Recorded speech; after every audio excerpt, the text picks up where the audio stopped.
Raikal Congress party నుంచి సర్పంచ్ అభ్యర్థిగా బలపరిచిన జ్యోతి శ్రీనివాస్ ఉంగరం గుర్తుకు కేటాయించారు. ఉంగరం గుర్తుకు ఓటేసి జ్యోతి శ్రీనివాస్ గారిని గెలిపించాలి.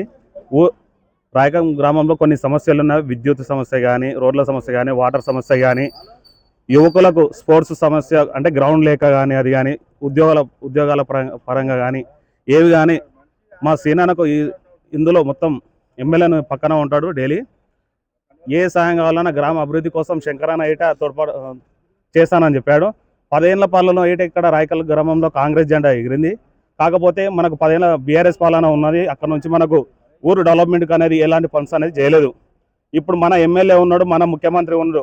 రాయకల్ గ్రామంలో కాంగ్రెస్ జెండా ఎగిరిస్తే ఈసారి జ్యోతి శ్రీనివాస్ గారిని గెలిపిస్తే రాయకల్ అభివృద్ధి అనేది 2 ఏళ్లలో మీరే చూస్తారు. మళ్ళీ సార్ అనే అవకాశం వస్తే జ్యోతి శ్రీనివాస్ గారిని మీ జనాలే మళ్ళీ నిలబడాలని చెప్పి కోరుకుంటారని నేను చెప్తున్నాను.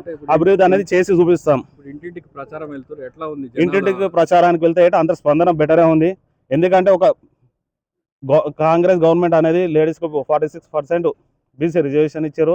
ఇంకో అది లేడీస్కి రిజర్వేషన్ అనేది ఇచ్చారు. ఇక్కడ మాకు జనరల్ వచ్చింది లేడీస్కు. వాళ్ళని గెలిపిస్తే మాకు శంకరన్న నుంచి కానీ అందుబాటులో నుంచి ఎలాంటి కార్యక్రమాలు కానీ చేయగలుగుతాం. ఇప్పుడు మన ఎమ్మెల్యే ఉన్నాడు, ఇక్కడ ఉన్న జనాల స్పందన మంచిగా ఉంది.